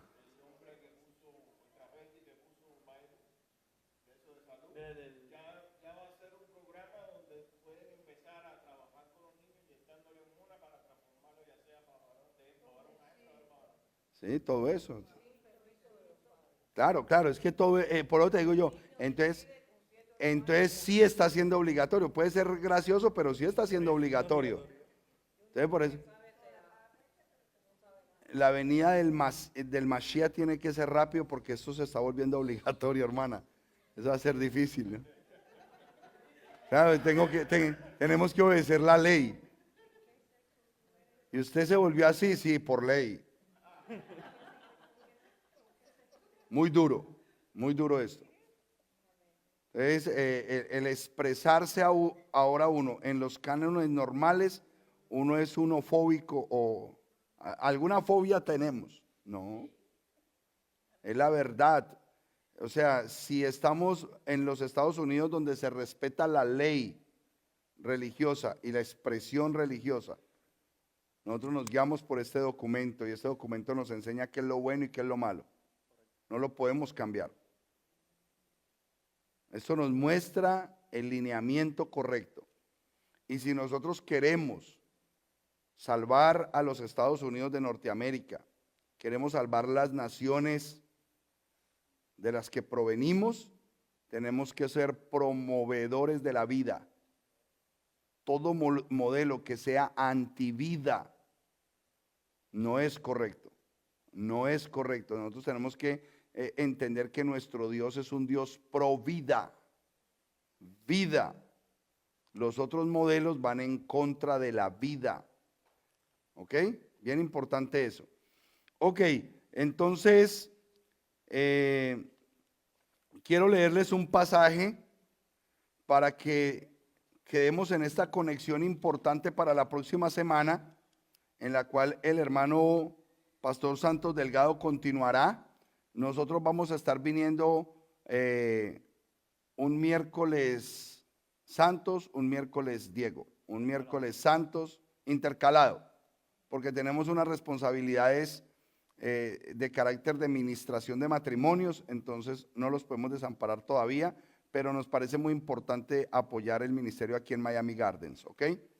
Entonces, dice en Mateo 22, voy a leerlo desde el versículo 34. Cuando los fariseos se enteraron de que había hecho callar a los saduceos, se reunieron en grupo. Uno de ellos, maestro de la ley,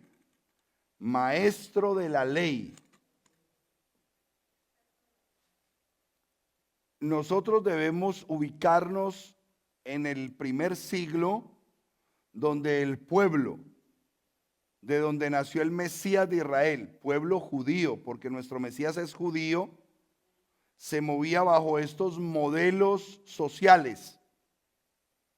Y las clases sociales de la época que nosotros vemos en la Escritura, sí podían tener una connotación de carácter económico, pero era más resaltaba más la condición religiosa.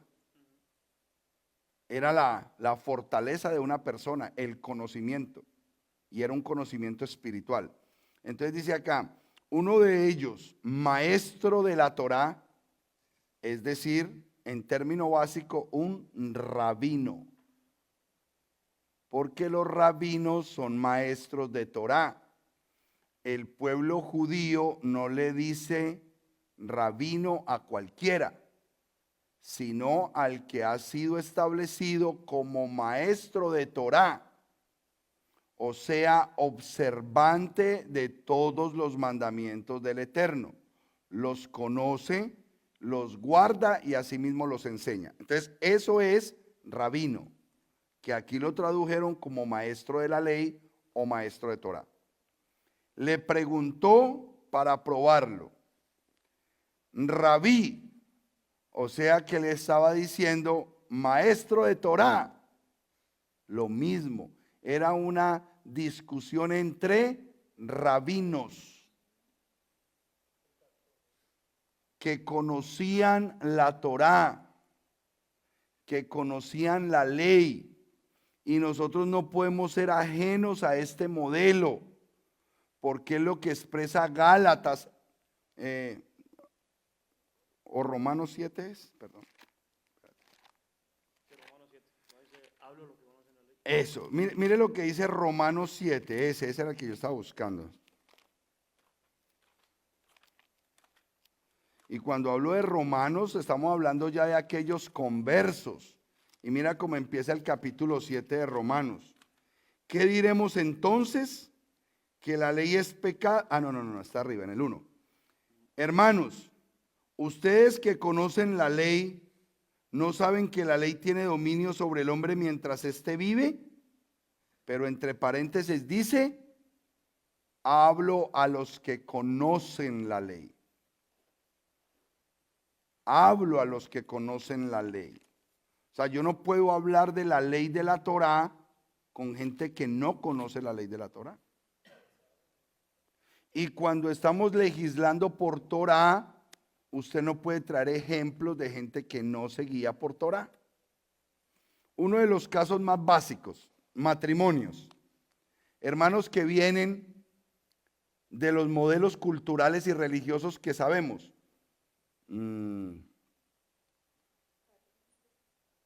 Voy a hacer uno muy básico aquí en Miami. Para los que no son religiosos, se conocieron en una discoteca bailando reggaetón. Y se enamoraron y se casaron o se fueron a vivir juntos. Y pasados los meses, los años, ¡puf!, se cruzó el Mesías y los rescató. Y los llevó a otro nivel de vida. Pero eso no cambia la forma en que se conocieron. Pero cuando empiezan a conocer toda esta información, a crecer, se presenta un problema grave entre la pareja. Entonces uno de los miembros dice: pastor, pero si estamos viviendo bajo la Torá, ¿por qué esto no sucede así? Porque no te conociste bajo la Torá, ni tomaste la mujer como la debe tomar un hombre de Torá, y respetaste las normas de la Torá. Entonces ahora sí quieres que la Torá te solucione el problema que no tuviste en cuenta el día de la discoteca con el reggaetón.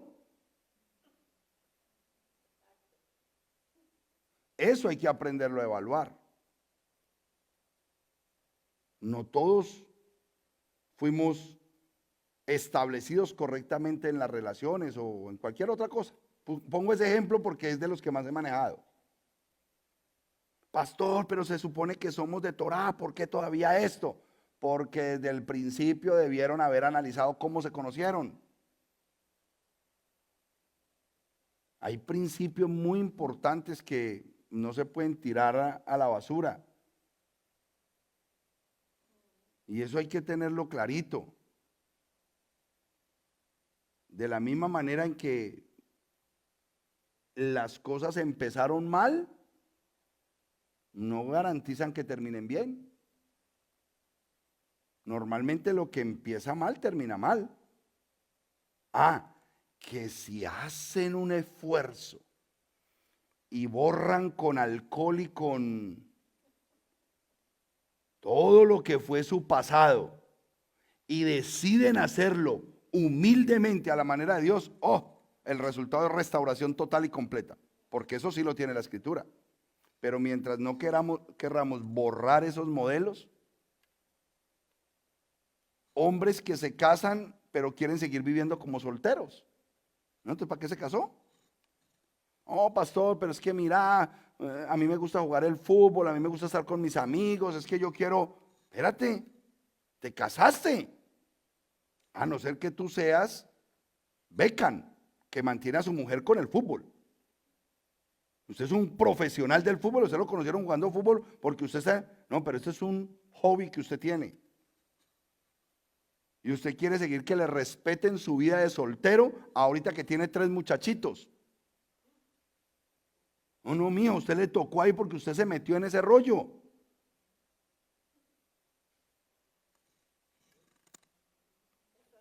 Sigamos, 36. Rabí, ¿cuál es el mayor mandamiento de la Torá o de la ley? ¿Cuál es el gran mandamiento, el mayor? ¿Cuál es ese mandamiento? Yeshua le contestó, ¿ok? Amarás a Yahweh tu Elohim con todo tu corazón, con todo tu ser y con toda tu mente. Este es el mayor y el principal mandamiento. Este mandamiento nada tiene que ver con los 10 mandamientos. Este no es el primer mandamiento de los 10 mandamientos. Es el mayor de la fe hebrea. La columna vertebral de la fe hebrea. ¿Ok? De donde parte todo el sostén del edificio espiritual hebreo. Esa es la columna. Pero resulta que Yeshua dice algo extra. Este es el mayor y principal mandamiento. Y el segundo es semejante a él. Amarás a tu prójimo como a ti mismo. Yo quiero que todos vayan a sus Biblias, a la que usted tenga. ¿Ok? Y me diga en su Biblia si dice en el versículo 40, en estos 2 mandamientos se resume toda la ley y los profetas. ¿Cuál versión dice resumen. Ok, tráigame esa Biblia para acá que la debemos denunciar inmediatamente. ¿Qué capítulo Mateo es? Mateo 22:40. Dependen. 22:40. ¿Y vos cómo haces para ver esta letra? Estás muy joven. El segundo de tu prójimo, ama a ti mismo. Los demás mandamientos y demandas de los profetas se resumen. Horrible, horrible esta Biblia. Horrible. Dice que es fácil de leer. Biblia fácil de leer y fácil de que el lector se pierda. No, pero es bueno, primera vez que encuentro una Biblia que dice resumen. O sea que sí, no faltó el elemento que cometió el error. Dale, amado, cógela. Aquí se resumen. ¿Cómo? Se basan, base, fundamento, penden, se sostienen. De esto depende. Es un sostén, un soporte. De allí se desgaja el resto. Pero la palabra resumen era atrevida y yo nunca había encontrado una Biblia y la vengo a encontrar aquí en Hialeah, la ciudad que progresa. Está duro.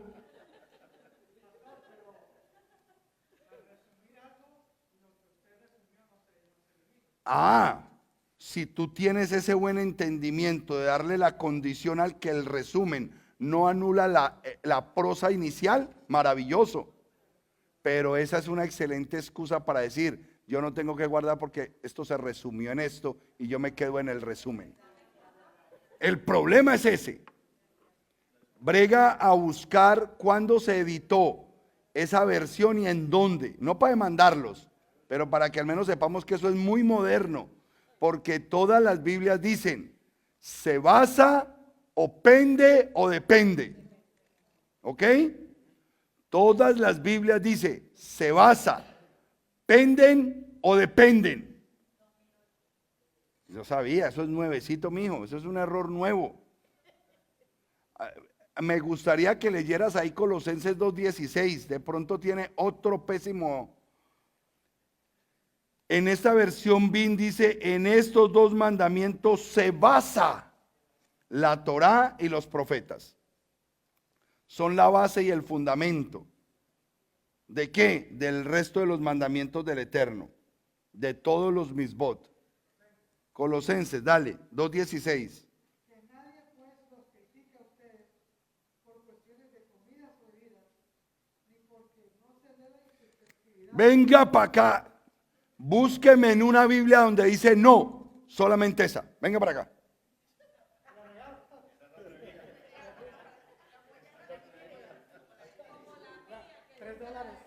Busquen Biblias y solamente estas Biblias modernas tienen el no. Le metieron la palabra no para de una vez soltarse de que no tienen que guardar las fiestas del Eterno. Pero ninguna versión de las tradicionales tienen ese no.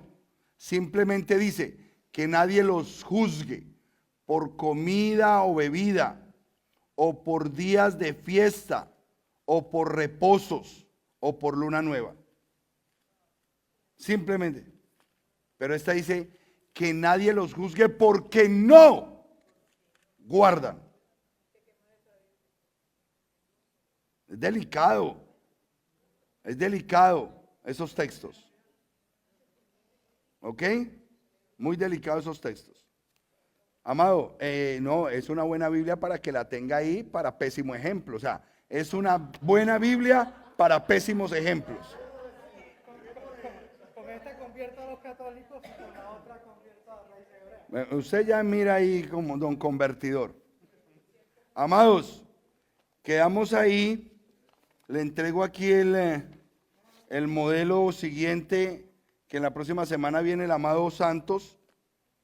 ¿Alguna pregunta o alguna inquietud antes de que oremos? Parece que todo quedó muy claro. Baruch Hashem, eso me alegra. Eso le da a uno buena expectativa de entendimiento. Pongámonos de pie, amados hermanos. A medida que pasa el tiempo en las raíces hebreas y viendo el modelo de desarrollo y crecimiento que el Padre va teniendo de la casa de Israel, nos podemos volver tranquilamente más minuciosos, pastora. Es decir, mientras que allá afuera hay una competencia del sabiondo, del maestro que más sabe y del maestro que más profundiza en los lenguajes, mi consejo que les doy: sean más simples y no utilicen las palabras rebuscadas, que el mismo Pablo lo decía, que él de manera simple mostraba la verdad y con poder y con autoridad la manifestación gloriosa de Dios. Hay una gran necesidad de que nosotros expliquemos esto bien masticadito, que los hermanos se den cuenta de que es tan simple y tan básico esto, que no tiene punto de mentira, de engaño, de pérdida, sino que es una revelación grande y preciosa. Dejemos que otros sigan en la pelea o en la competencia del que más sabe. Nosotros no. Hagámonos como los más básicos para atraer a todos los que están llegando, que están haciendo muchas preguntas. ¿Y por qué esto? ¿Y por qué yo tengo que hacer esto? ¿Y por qué tengo que guardar el Shabbat? Y con lo básico se les explica. Y eso es lo que más gloria está trayendo al Padre, un pueblo que está obedeciendo los mandamientos del Eterno. Amén. Vamos a orar. Vamos a darle gracias al Padre Eterno por este momento. Y vamos a bendecir a la casa de Israel en todo lugar donde se reúnen a estudiar su santa y bendita palabra. Padre celestial y glorioso, te damos gracias en esta hora, en el nombre poderoso de Yeshua. Gracias por la oportunidad que nos das de comenzar un nuevo ciclo de enseñanzas aquí en Miami, en Hialeah Gardens, en el ministerio de Primicias Ministry. Padre, un pueblo que está hambriento por ser estructurado de la manera correcta en el conocimiento de la fe hebrea, que podamos, Rey eterno, fluir en obediencia a los mandamientos del Eterno. Aquí hay un pueblo sediento y hambriento, no solamente por tu palabra, por tu verdad, por guardar el mandamiento, sino por ser instrumento de bendición al lugar donde tú los has establecido. Padre, en el nombre de Yeshua yo te pido para que un espíritu de firmeza, de fuerza, de fortaleza envuelva las columnas de liderazgo de este ministerio, Rey eterno, para que logren soportar la responsabilidad de los que han de venir del norte, del sur, del este y del oeste, Rey. Que cada uno de nosotros podamos ser faros de luz en el lugar donde nos has puesto a habitar, y que a través de ese faro de luz nosotros podamos traer a otros a la verdad de tu palabra, a la verdad del mandamiento, a la verdad de la Torah. Te bendecimos, te alabamos y te glorificamos, Rey, y te pedimos que santifiques este tiempo, santifica este lugar y permítenos marcar la diferencia aquí en Hialeah Gardens con todos los hermanos, Padre, que tú estás despertando a la verdad y que están buscando, Rey eterno, establecer la Mispajá, la familia de Israel, para que podamos cumplir con las santas convocaciones, los tiempos de reunión de tu pueblo, para guardar en unidad y en familia los mandamientos que has establecido. Te bendecimos, te alabamos y te glorificamos en el precioso y poderoso nombre de Yeshua HaMashiach. Amén y amén. Bueno, amados, el Eterno les guarde y les bendiga.